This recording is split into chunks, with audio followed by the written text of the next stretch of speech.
Hello, fitness enthusiasts. How are you? How are you?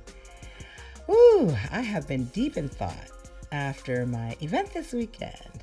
For those of you who don't know, I participated in my first endurance event in the better part of 2 years. As a matter of fact, I'm sorry, but this episode is a little late because I had some soreness. Not crazy pain, but the normal soreness, which is to be expected after intense exercise. However, your girl did not plan for it. I know. That makes no sense. And when I think about it now, I can't imagine how I didn't factor in time to accommodate for extra care for my body as it recovers. But I didn't because that's what happens when you don't plan or you leave things out of the plan. We can get off track. Thankfully, this is minor, but it could have been a much bigger issue. Failing to plan can be one of those mind tricks that keeps us from progressing the way that we should. We end up self sabotaging in a way that brings about an expected conclusion, kind of like a self fulfilling prophecy.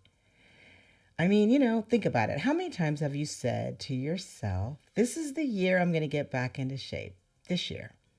Or, next week I'm going to go to the gym and start a new workout program. I'm going to start eating better. How many times have you said something like that, but this year turned into next year and next week turned into next month without ever having started? Or maybe you did get started. Maybe you started, but you stopped after a few days or a few weeks for one reason or another. Well, what it comes down to is this: you said the words, but you didn't actually put together a plan to get there. Now, why is that? You may not know why you're stuck in that loop. Maybe you or someone else convinced you that you're stuck there because you just didn't want it enough. And your not planning is your proof that you didn't want it enough.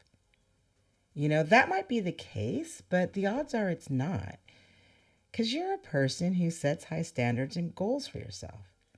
You're also thoughtful and you give of your time and energy to the people around you, to your job, to your loved ones, and you plan in those areas. And you're flexible when that plan goes sideways in those areas. So the question we have to ask is, why aren't you doing that for yourself?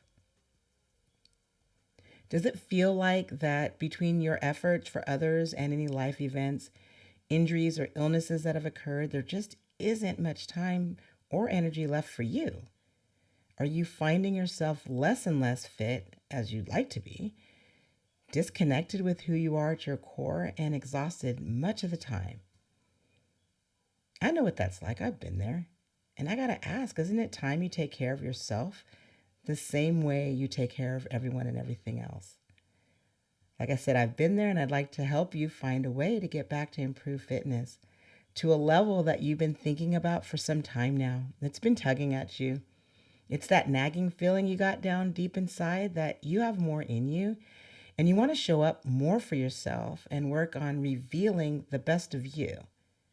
Well, let me tell you, the first step in that journey is through the first building block to forming a foundation of fitness, and that's the mind. And in today's podcast, we're going to talk a bit about how that works, how the mind works, how it processes and can hurt us or help us, and how we can do things to ensure that our mind is working effectively for us. Now, for those of you who don't know me, I'm Sin with Mind Your Matters Redefining Fitness podcast at Sassfactor Fitness. I'm a certified personal trainer with a corrective exercise specialty.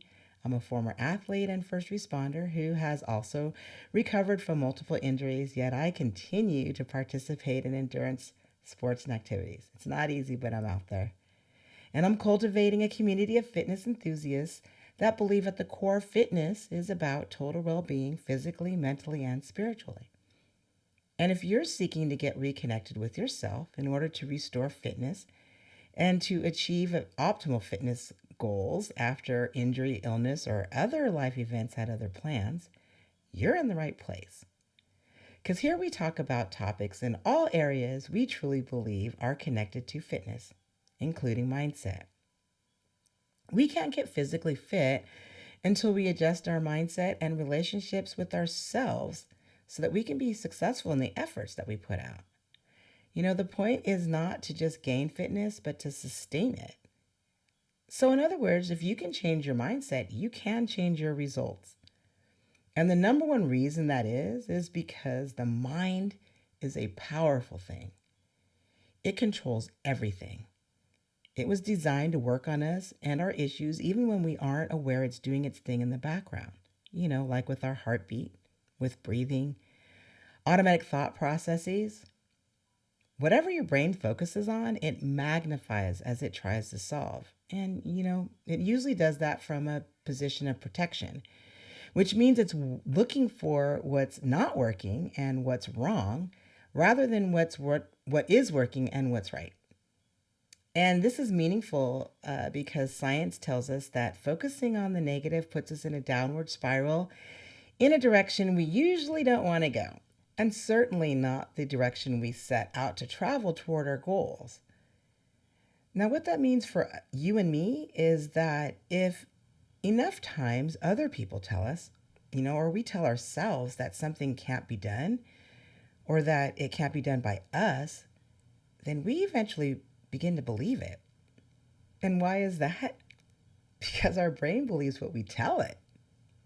You might be surprised to know that the average person has between 12 and 60,000 thoughts per day.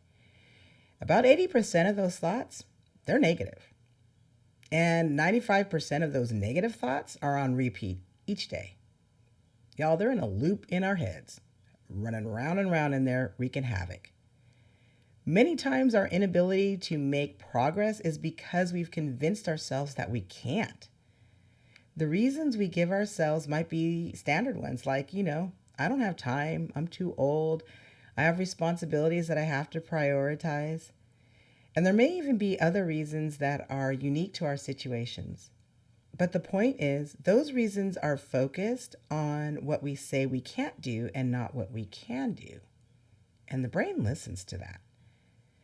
It doesn't look for ways to convince you otherwise. And I understand that because I've done it myself. I've given myself all of those justifications, every one of them, as well as some that relate to my injury and pain combined with one or more of those reasons. And the truth is, each of those reasons holds some validity and should be respected on some level because we all have things going on. We all have stuff happening. But they don't necessarily have the last say in the matter. You do. In order to get back on the path, we need to retrain our minds to work for us rather than against us as it solves our issues. Now, one way to accomplish that is to first reconnect with self and shift perspective to create healthy relationships with self, others, food, and exercise. But that's the tricky part because there's a lot of information out there about how to accomplish those healthy relationships. But we got to ask ourselves, how many of those methods have really worked in the past for us, for you? There's a better solution than doing the same things that have previously given temporary, inconsistent results or that no longer work. And I get it because I just went through this in my own life. As you know, I experienced chronic pain as a result of my injuries. And some days that pain is barely noticeable. It's pretty good. Other days, though, it's a struggle to even get out of the bed without a lot of effort. But despite that, back in October, I decided to sign up to participate in a running event that actually was just held last Sunday. And between October and now, I expected that I would have 3 months to prepare for this event, after not running for almost 2 years and really not walking long distances until about the last 6 months. I got in some good sessions though, but the pain and the time constraints from my job interfered with my ability to do all of the things that I really set out to do. At the end of the day, I was okay with it because I made a lot of really good gains. So what it came down to is that I knew I wouldn't be running the whole event, but I was confident that I would run more than I had in years, and I could finish feeling good about that accomplishment and feeling really great about being further along in my goal progression. The thing is that when I woke up that morning, it was one of those days where it was a struggle to get out of bed. And the first thing my brain did, and my mind went right along with it, was to go into protection mode.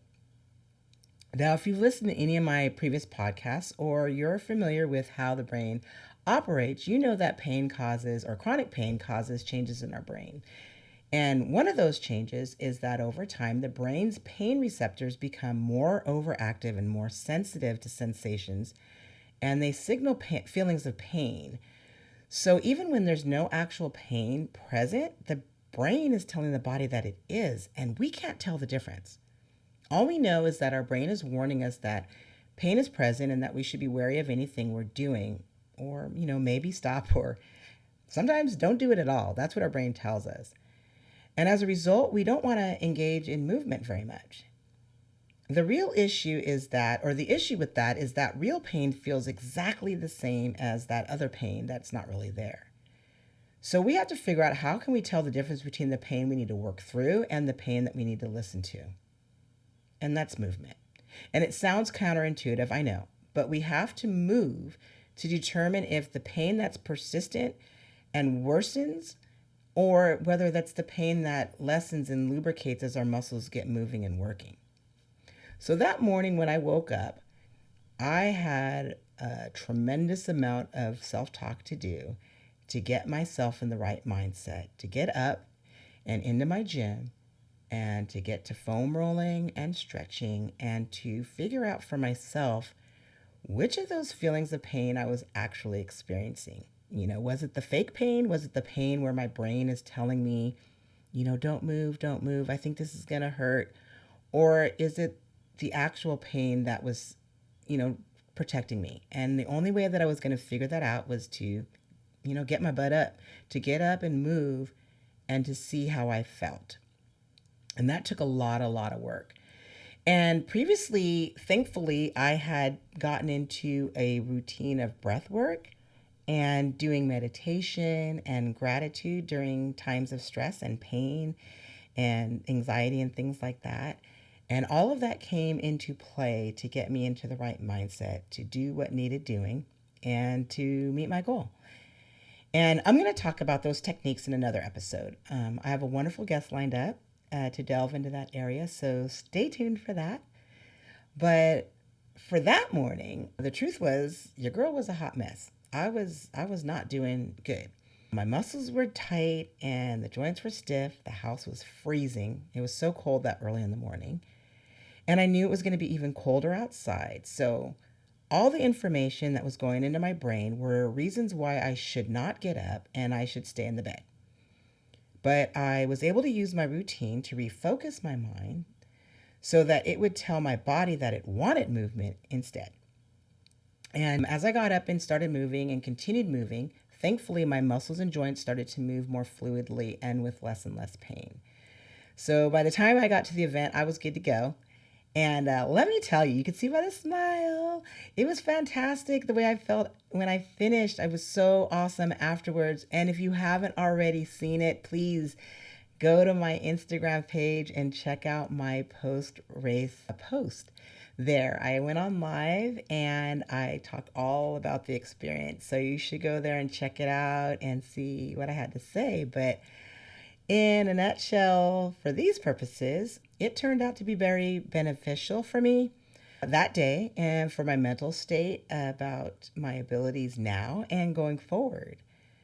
But before I got to that point, I really had to work at first preparing my mind to want it, and then my body for movement, and movement in a proper way. I had to get my will and my brain on the same page. And, as I worked on that, the more I moved, the more my brain began to believe, yes, you can move. Yes, you can stand, you can walk, you can run, whatever. You can do those things. And by the way, when can we get started? It did that. It did that rather than, what are we doing? Don't do any of that. Sit down, stop moving, stay in the bed. I don't know, with the things that, we often end up having happen when our brain has been affected by the pain so much that it starts telling our mind, to give us cues not to move. So it was interesting that, While I was out there, the more that I was moving, I could just feel this feeling inside of me of excitement start to well up. The more that I was out there moving and the longer that I challenged myself through movement, the more that feeling popped up and creeped up. And it confirmed what I've always known, that what we think impacts our behavior and what we believe we achieve. Getting your body to move again can change the way your brain functions and remap itself. It can get it to remap itself. And it does it through this process that's called neuroplasticity. And that's the brain's ability to modify, adapt, and change in structure and function over time in response to experience. What the body experiences, the mind learns from. And, the mind learns to give different signals to the body, and the body then does what the mind tells it. And the process builds on itself. It's pretty fantastic. The mind-body connection is essential to restoring fitness and making lasting changes. It's like magic. It's like magic. Changing the mindset and implementing a new system can prepare your mind and your body for movement. And, as the body continues to move properly, the more activities we can participate in with less pain. And the less pain we experience, the more we are going to want to move. And the more we want to move and feel good about it, the more our brain will prompt us to move rather than prompting us to stay still. And that, folks, is where we're trying to go, because at that point we have a chance of sustaining a fitness plan, because our brain and our will and our body is all kind of working together synergistically. They're working together to get us towards our goal, and that's what we really, really want. That's what we're here for. That's what we fight ourselves over and we beat ourselves up about, is trying to get those three things to work in conjunction so that we can move towards our goal of improved fitness. Whew. It's fantastic. I'm working there. I'm a work in progress, just like the rest of you. Just like those of you out there, we're in the same boat. I'm right there with you.